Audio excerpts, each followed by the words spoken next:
Alright guys, so the update for DoIL and the same pastry order is going to be taking place soon, and with it, we are going to be getting the rework of Sea Fairy Cookie's Crystal Jam. I swear this is probably like the 4th time Sea Fairy is getting some sort of buff, changes, rework after her release, according to at least the catalog or the changelog inside of the Cookie Run Kingdom wiki.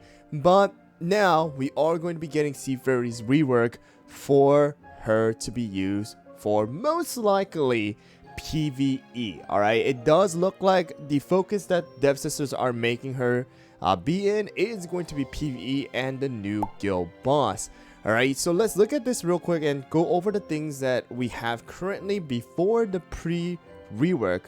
Alright, and then we will kind of compare it to the rework that is going to be taking place. First of all, I'm not going to change anything here. I'm going to keep exactly the same right now. And the power right now is going to be at 1,640,664. Alright, so 1,640,664 is going to be the power of Sea Fairy with level 30, Crystal Jam, and 5-star Ascension. And the thing that we do have is going to be right over here. If you guys go to the skill, right now the skill cooldown is going to be at 16 seconds. But if you look at the skill right now on the screen, then you're going to be able to see that skill of Sea Fairy is going to be at a 14-second cooldown. Of course, this does not have any of the effects of treasure and things like that. Most likely no toppings. Alright, so I want to assume that they are going to be decreasing her cooldown by 2 seconds, which is going to be a big part. But at the same time, it still leaves this quote-unquote area of vulnerability for Sea Fairy. Again, somebody mentioned it in the comments as well. Sea Fairy still lacks that invincibility while using her skill.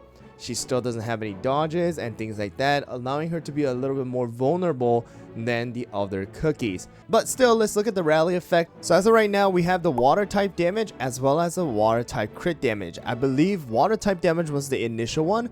The water type crit damage was added later down the line once they did a little bit of a rework or like a little buff about a year later. And just to let you guys know, the Crystal Jam of Sea Fairy Cookie has been out for more than 2 years now. Alright, so that's kind of crazy that Sea Fairy has been out for about 4 years now, with her Crystal Jam being out for more than 2 years. Alright, so we do have the tidal wave, the single wave damage, the crit damage for water type, and additional damage to the summoned creatures. However, the skill now is going to be changing, alright, so that we are doing some extra defense reduction. We are also increasing the water type damage taken. We are also doing some stuns, knockbacks, as well as you do see the Tears of Yearning, which is also going to be exploding and dealing extra damage at the very end. And at level 30, it's also going to be stunning the enemies. We also do have it so that all of the skills are going to have damage resist bypass, just like how we have it. They're probably going to add Tears of Yearning. And then we also do have plus 20 is going to do extra damage to immune targets, which we already do have. Alright, and then we also do have at plus 30, it's going to add most likely the stun for the Tears of Yearning. Alright, so we do have all of those changes, additional to the 3-star Ascension, which is going to be HP Shield. Alright, and then we are going to be getting the Rally buff again of increased damage to enemies in PvE, including most likely the Cookie Alliance, World Exploration, Beasties, as well as things like the Guild Boss Battle. Alright, so let's just look at this real quick, go back to the World Exploration, and just kind of test out Sea Fairy as what she is currently. Alright, so she is, you know, still a pretty relatively like strong legendary, as just in the sense of dealing damage.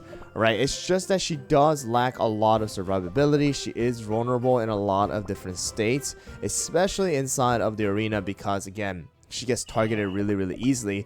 But right now, if you guys look, we also do have this part where you need to use her skill once in order to activate this enhanced skill. However, again, if you guys look at the screen, that is going to disappear now, so that you are always going to be using the enhanced skill version. So right now, you see after using that skill, her area has this glowing effect and everything, and she wasn't even able to use her skill because she got slept and stunned.